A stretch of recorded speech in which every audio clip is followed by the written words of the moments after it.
17 de octubre, San Ignacio de Antioquía. Del Evangelio según San Juan. En aquel tiempo dijo Jesús a sus discípulos: Os aseguro que si el grano de trigo no cae en tierra y muere, queda infecundo, pero si muere, da mucho fruto. El que se ama a sí mismo se pierde, y el que se aborrece a sí mismo en este mundo se guardará para la vida eterna. El que quiera servirme, que me siga, y donde esté yo, allí también estará mi servidor. A quien me sirva, el Padre lo premiará. Palabra del Señor. Hoy celebramos la fiesta de uno de los más importantes santos padres. ¿Y quiénes son los santos padres? Son los inmediatos sucesores de los apóstoles. Mucho más conocidos son los apóstoles. Todo el mundo conocéis a San Pedro, o a San Juan, o a Santiago, pero si os pregunto cuántos conocemos a Policarpo de Esmirna, a Ireneo de León, a Orígenes o a San Ignacio de Antioquía, seguramente serán muchos menos. Y sin embargo, son casi tan importantes como los apóstoles. Conocieron personalmente a los apóstoles, aprendieron de ellos la fe cristiana, estuvieron a su lado y por eso tienen el mismo coraje que ellos, la misma frescura de la fe y el mismo entusiasmo. Son, por tanto, muy relevantes en la historia de la Iglesia, porque son aquellos que ya comenzaron a construir las comunidades cristianas que habían comenzado los apóstoles y que ellos consolidaron. Hay que pensar que 30 años después de Pentecostés, el cristianismo, desde Oriente Medio y desde Palestina, se había extendido ya por el norte de África y por Europa, y que esta rapidísima expansión enseguida alertó a las autoridades romanas que comenzaron verdaderas persecuciones cruentas. Nerón, Trajano y otros muchos emperadores pretendieron deshacerse de los cristianos. Ignacio de Antioquía era obispo de esta ciudad y en ella fue detenido y condenado. Desde allí quisieron trasladarle hasta Roma, la capital del imperio, y por el camino miles de cristianos salieron a su encuentro para saludarle, para venerarlo como a un santo y para darle ánimos. Qué escena tan bonita, que los cristianos, siendo como eran minoría, sin embargo vivían su fe con tanto coraje y valentía y vivían profundamente unidos, estimulándose unos a otros, dándose ánimos, rezando unos por otros. En su cautiverio, Ignacio de Antioquía escribió varias cartas preciosas a los cristianos de las ciudades por donde fue pasando, cartas que todavía conservamos. Y en ellas, sobre todo, nos habla de dos cuestiones, de la Eucaristía y del martirio. De la Eucaristía, de la cual nos alimentamos, que es el cuerpo de Cristo, nos dice algo que quizá no hayamos pensado antes. Y es que nosotros que recibimos a Jesús en la comunión, en la Eucaristía, estamos llamados a ser santos. Y eso quiere decir a irnos convirtiendo también nosotros en Eucaristía. ¿Cómo es eso? Pensar alguno. Pues mirad, Jesús en la Eucaristía es cuerpo entregado y sangre derramada.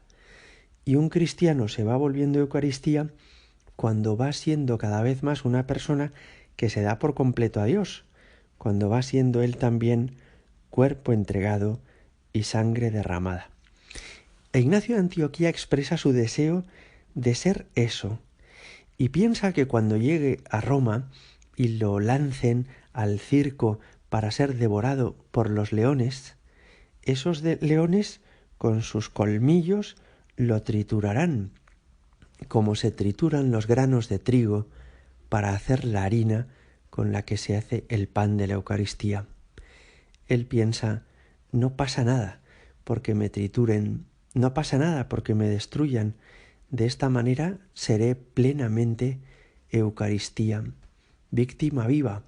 Seré yo también como es Cristo. Qué impresionante, ¿verdad? El segundo tema que trata en sus cartas es el martirio. Ser mártir quiere decir morir por la fe en Jesucristo y morir amando hasta el final y perdonando a los que a uno le matan. Y es impresionante porque San Ignacio ya nos enseña que el martirio no es un fracaso. Una persona que muere mártir no es una persona por la que tengamos que lamentarnos, qué pena que se ha muerto, sino al revés, por quien podemos alegrarnos. Este ha llegado hasta el final de la carrera. Este ha sido como Jesucristo y ha correspondido al amor que Dios nos tiene con un amor idéntico al suyo.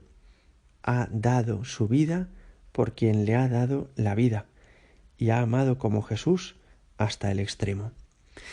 Hay a este respecto una anécdota muy impresionante en la vida de San Ignacio, y fue esta. Los cristianos querían tanto a sus obispos, al Papa, a sus pastores, que intercedieron, hicieron gestiones y buscaron contactos para ver si conseguían librarlo del martirio. Le querían tanto que por él hubieran estado dispuestos a hacer lo que hiciera falta. Y es este obispo santo el que les dice a aquellos cristianos: os pido por favor que no me evitéis el martirio. Estoy deseando entregar mi vida por Jesucristo y estoy deseando corresponder a su entrega con la mía. Me parece que es una anécdota muy ilustrativa y que nos sirve para nuestro tiempo. Esta es la postura correcta. Cuando los sacerdotes, los obispos, los pastores de la Iglesia somos valientes, damos la cara por Jesucristo y perdemos el miedo a quedar mal, a que caigamos mal o incluso a que nos persigan o incluso a que nos arrinconen, estamos acertando. Y cuando los laicos queréis mucho a los pastores, rezáis por vuestros obispos y defendéis a la Iglesia con vuestra palabra, con vuestro coraje, con vuestro ardor, estáis haciendo lo correcto. Quiera Dios que suceda así siempre en el futuro. Obispos valientes y laicos que dan la cara por sus pastores. Ojalá que nunca llegue el momento en la Iglesia en el que sea al revés, que haya obispos acobardados, que no se atreven a hablar, y laicos que tienen desafecto a sus sacerdotes o reservas con el Papa o con los obispos. Esta escena que os he comentado me parece que nos da luz para entender cuál es nuestra actitud, la que Dios espera de nosotros en todos los tiempos históricos. Obispos valientes, laicos que dan la cara por sus pastores. Nos acogemos hoy a la intercesión de San Ignacio de Antioquía y le pedimos a él que desde el cielo interceda para que Dios nos ayude a ser tan valientes como lo fue él. Gloria al Padre y al Hijo y al Espíritu Santo, como era en el principio, ahora y siempre y por los siglos de los siglos. Amén.